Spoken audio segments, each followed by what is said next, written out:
Hello everybody. Welcome to another episode of Politically Depressed. As always, I'm your host, Eamon McAdam. This podcast is supported by listeners like you.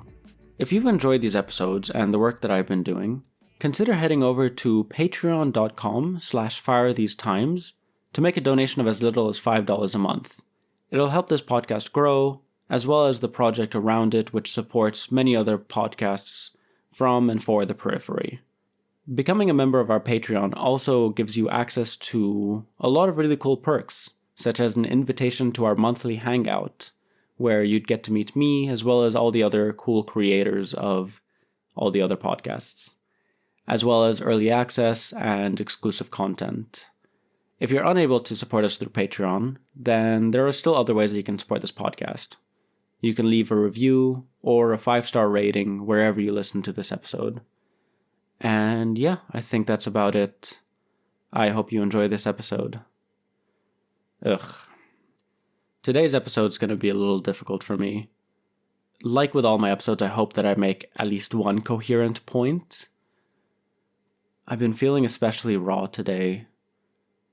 Like really vulnerable. And I don't know. I've been crying on and off. And I can't really control it. You know? I really feel like I'm losing touch with, my ability to even just control my emotions.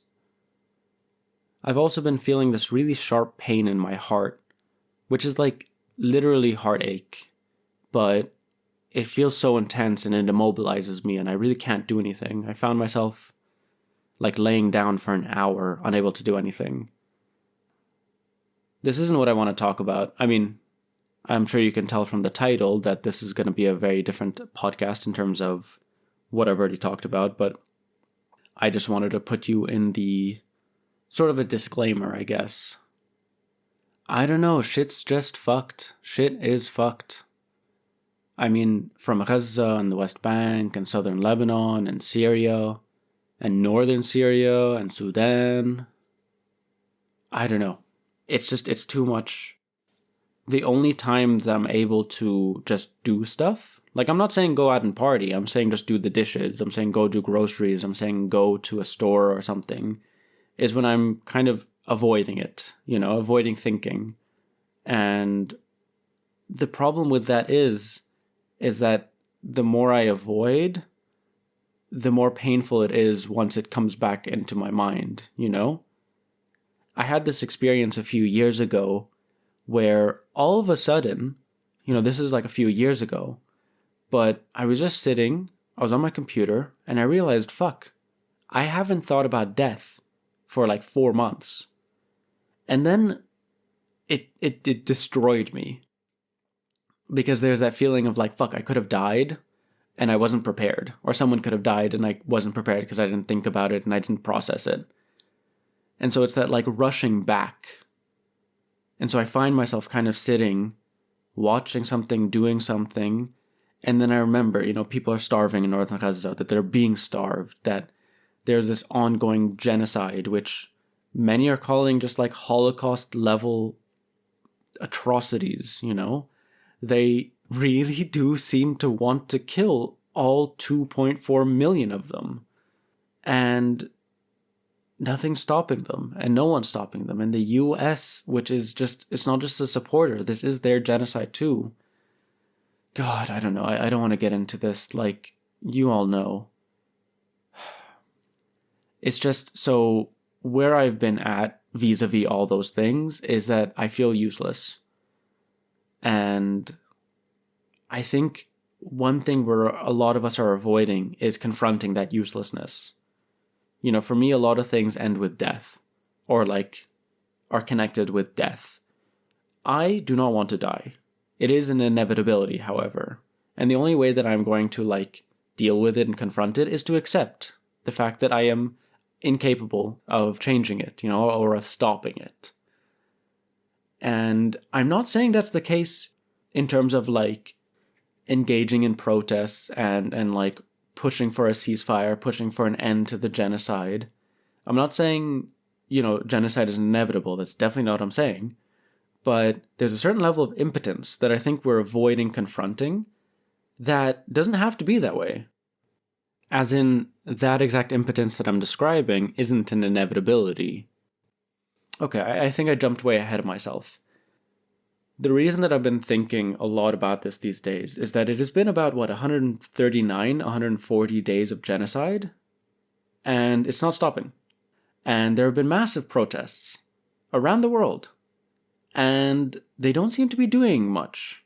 If we take very basic metrics, we can't even get a ceasefire. There has been some shifts here and there in the UK and Australia, New Zealand, in terms of the governments. But meaningfully, there haven't been any real changes. And so I really think it is important to think about really seriously the tactics and the strategies that we've been employing and implementing and participating in and advocating for. I'll say first off that one of the main reasons that I myself go to these solidarity protests is because this is precisely one of the things that Palestinians in Gaza are asking of us. And that's not something that I'm willing to ignore. And I will keep going, and I do value them, and I see a lot of strength in them and potential, but I am worried that there is this kind of limiting a conception of protests as, an ends. I see protests as a means to an end, It's complicated. There are different factors. There are different types of protests, and there are some protests that in of themselves, hold certain effects and change things. And there's a lot about visibility, and there's a lot about whatever. But this isn't going to be an episode where I dissect all the different types of protests and their effects and whatever. There are books about this, and I'm sure they'll do it much better than I do. I will more focus just on solidarity protests that I've experienced.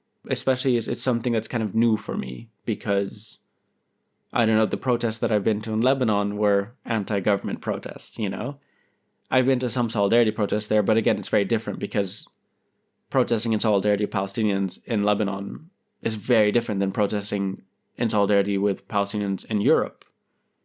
I've never actually seen an Israeli flag until I got here. Because that's what it's like. You protest, you're 10, 20, 30 people, and then one dickhead with an Israeli flag comes, and then it becomes a conflict and whatever. There's also a huge difference where protests here are much more regulated. The one I went to about last week, the trams were still running, we weren't blocking the roads. It's literally our chants are registered with the cops. I don't know, that specifically, I really wonder about the effectiveness. But also I've been contemplating, what is the intended effect? Are we trying to reach out to other people? Are we just trying to do this aesthetic of showing ourselves to people around us, to social media? I know there are Palestinians in Gaza who see these, who are hopeful by these sort of movements around the world. Is it to pressure the government? In Austria, the Austrian government has voted several times against a ceasefire. I think the Austrian government is one of the few that have also cut funding to UNRWA. And so there is definitely a need to protest against that and be no. And some of the chants reflect that, with shame on you. But yeah, I don't know. I just think the protest has its place, but it's not the end in itself. And I'm worried some people might think so. And I'm really worried about that because I think we've seen in so many cases that, momentum dies out. Momentum has died out with a lot of these protests that I've been seeing, that we've been seeing across Europe and in the US and across Asia and in a lot of different contexts. I think part of that comes with a misunderstanding. A lot of people go down and they expect it to be kind of instantaneous. We protest and then there's the fucking president on the windowsill and he's like, oh no, the people are rebelling. Okay, I better change policies. But obviously history moves much slower than that. But it's also where we're starting from, We don't have a strong base. We're sometimes 200, 300 people at these protests, really not many. And we're not a very powerful constituency if you like that kind of language. We're a huge minority in the country in terms of those that show up. but also we're a minority of minorities. Like, I'm very aware that a lot of the people I share the streets with whenever I go to these solidarity protests are refugees, are asylum seekers. A lot of Syrians, for example. And actually a lot of Free Syrian flags, which I really appreciate. Also the first time that I've ever seen them live, which is particularly interesting. It was kind of a red flag in Lebanon because of, like, Hezbollah would kick your ass, you'd instantly get into it. Like, people just knew, don't do it. Which was really fucked. There is one thing about protest that I really value, which is its ability to connect people. Ever since I got to this country, I've been looking for queer lefty Arabs of my age, which is quite niche, especially in Vienna with not a very big Arab population. And I've been meeting them through these protests, I've been meeting people who it's kind of brings people together that share similar values, similar priorities, similar whatever.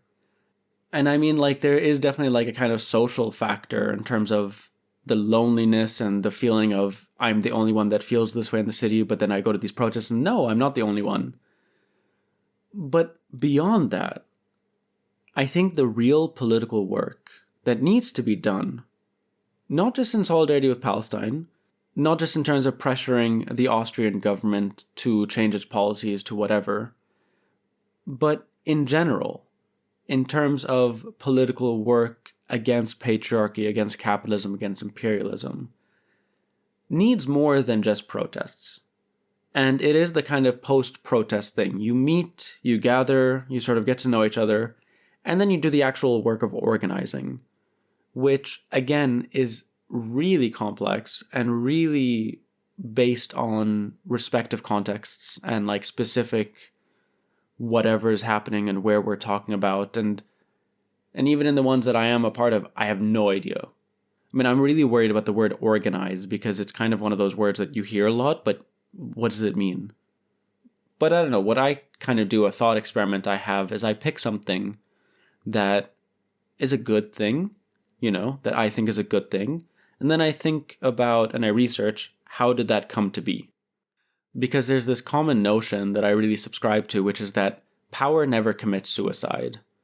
That the way that people gained the rights for healthcare or to vote, it was never like some bougie elites where it's like, oh, let's give them healthcare. Like, no, these things were fought for and struggled for, and people died for these things. And so one thing that I've been thinking about is the weekend. Everyone likes the weekend. Like, the 5-day week sucks, but it's much better than the 6-day week. And definitely much better than the 7-day week, And yeah, you read into that history, or even the civil rights movement, and it's like, protests are a part of it, but there's also labor strikes, there's also civil disobedience, there's also direct action. And then there's also, a lot of these things we discuss are within the category of nonviolent movements. There are other tactics, there are other strategies, and I'm not advocating one way or the other. Like, that's something that's a bit difficult for me, actually, because, like I said in previous episodes, because of my legal status that I'm still not fully adjusted to, as an immigrant in quite a surveilled and intense bureaucratic state like Austria, I feel like the panopticon is like I've internalized it, like the state is in my head. And so literally when I think about anything where it's like a bit risky or a bit not, possibly potentially illegal, like it's like a thought crime. I don't like that I'm going back to Orwell, but honestly, things feel like they're just returning to a kind of really basic dynamics. Anyway, whatever, sorry, I'm getting off topic, but the point is that I think there are a lot of other tactics that can be employed, and that the urgency, the stakes are way too high for us to still be doing the same tactics and expecting different results. And if not, I don't necessarily see that the tactics we are using, that people are employing, are fully thought out, that there's an analysis there, that there's I hate the term theory of change because it's very NGO, but kind of like that. Like, So what is the point? What are we doing here? What are we trying to do here? And how are we measuring if it's a success or not? Is it just about how many people there are? But then, like, what if everyone joins the protest and then nothing changes? Like, what's the day after? God. I'm going to quote Zizek now, so prepare yourself. But Zizek has a thing about V for Vendetta, you know, that the film ends with the destruction of the British Parliament, and that's that. And he says, you know, I will sell my mother to slavery to see V for Vendetta 2. What happens after the revolution? I sincerely apologize for anyone that was triggered by that Zizek impersonation. I don't know how well it comes across in audio format because I do the like the hands and everything. So I hope it was still palatable. But I think he has a point there. You know, I think we do have a lot of conceptions of the revolution as an aesthetic, but then that really boring, laborious, long-term, and very risky engagement politically, organizing, the strikes, the mutual aid, the the actual process of building power. Because my main problem with protests, just of it in themselves, is it's kind of like we're all collectively asking the government to change, or we're asking the state or something to change their ways. And yeah, what if they just don't? Like, what does escalation look like? Are we prepared for escalation? If not, how do we prepare ourselves? And even if we're not prepared, like, at least we know what we're not doing. At least there's like intent to the fact that we're doing this, because at the moment we can't do that. You know, like, I would never tell the people that are doing these solidarity protests to do anything risky, because a lot of them are in very, very precarious legal situations and, you know, would risk deportation and would risk arrest. But yeah, I think if there is any hope, if there is any potential in actually developing movements and building power that can be used to leverage, you know, that develops these mechanisms that would actually challenge the state, the government, whoever, it would need to be much more intentful. It would be much more organized. It would need to be much more studied, you know, and like rooted in a kind of history. I don't know. All this could be bullshit, but honestly, I am really worried that I'm going to these protests because I can't not. I'm really worried that I'm going to these protests and coming back home and feeling accomplished, when in fact I don't think that I did accomplish anything. And it takes a lot of energy. It's exhausting. Especially, I mean, I have experienced police brutality in Lebanon, and it's still in my body. I get really triggered when I see cops, and being out on the streets, it's taxing on one's body, and that says nothing about, you know, people who literally just cannot go down on the streets, who are too precarious, or who, let's say, have physical disabilities and are unable to join whatever. And so I'm not sure if I've mentioned in a previous episode that in 2020 I wrote an essay called Depression and Revolution. And I was really inspired by an essay I had read called Sick Woman Theory, which starts with the sentence, "How can I throw a brick through a bank window if I can't even get out of bed in the morning?" And I mean, that's a vibe. And that's my vibe. And I don't know, that's a real question. But also, even for those who are getting out of bed, like, they're not throwing bricks through bank windows. And all this to say, obviously protests do have their place. I would never advocate for people not to join these protests, especially these Palestine solidarity protests, but in general, other protests. Again, I just think that I'm not seeing the intent, and I'm not seeing a reckoning with the intent and a reflection of why we're doing this. There's just kind of a reflexivity of that's what you do. And I wonder, in a kind of way where it's like the energy that we are spending doing that, what is the stuff that we're choosing not to do? And again, that's for everyone, in their own situation to think about. But I think it really is something that should be thought about more and considered and discussed.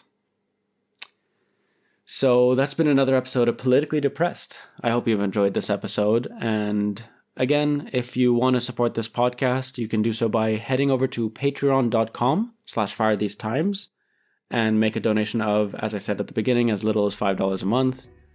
And if you're not able to support us through Patreon, leave this podcast a review and a rating, and you would get all of my appreciation and love. And yes. So that's it for me, and I'll see you all next week.